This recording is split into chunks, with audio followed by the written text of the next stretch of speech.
तर 2 अहवाल येऊनही दीनानाथ मंगेशकर रुग्णालयावरती कारवाई का होत नाही, तृप्ती देसाईंनी हा सवाल केलेला आहे। दीनानाथ मंगेशकर रुग्णालयाला वाचवण्याचा प्रयत्न होतोय, तसंच आरोपींनी पळ काढावा यासाठी अहवाल उशिरा येतोय असा आरोप तृप्ती देसाई यांनी केला।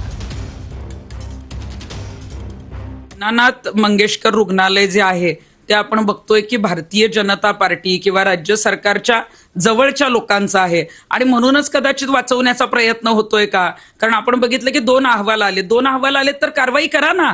तिसरा अहवाल कदाचित 15 तारखेला येणार आहे असं मला कळालंय, परंतु जे अहवाल पहिला किंवा दुसरा आलाय त्याच्यावर कारवाई होणं गरजेचं होतं।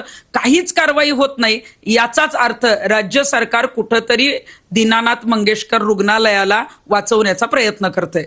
भिसे कुटुंबियांनी जी काळजी व्यक्त केलेली आहे की यातले आरोपी फरार होऊ शकतात, मग मला असं वाटतंय की अहवाल मुद्दाम उशिरा यासाठीच येत आहेत की आरोपींना पळ काढण्यासाठी वेळ दिला जातोय।